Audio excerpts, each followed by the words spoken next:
Did you realize that you had a negative belief or a limiting belief about yourself? And how did you turn that around or change your mindset to address it? Yeah, and I think we all have a bunch, and sometimes we don't even know it until life rubs up against something and we see a consequence or an outcome that's really against what we deeply believe or wanted or hoped for.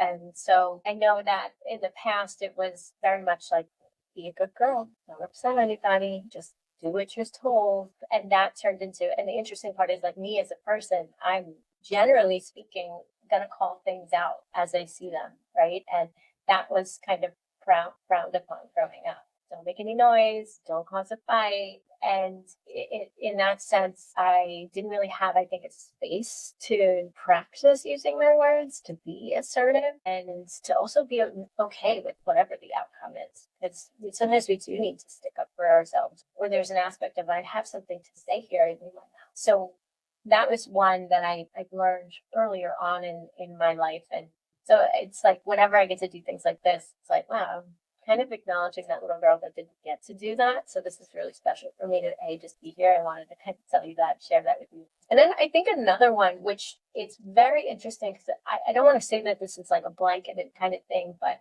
I think when it comes to anger, and I'm like smiling as I say this because it's so common, right? Like the belief that we have about anger.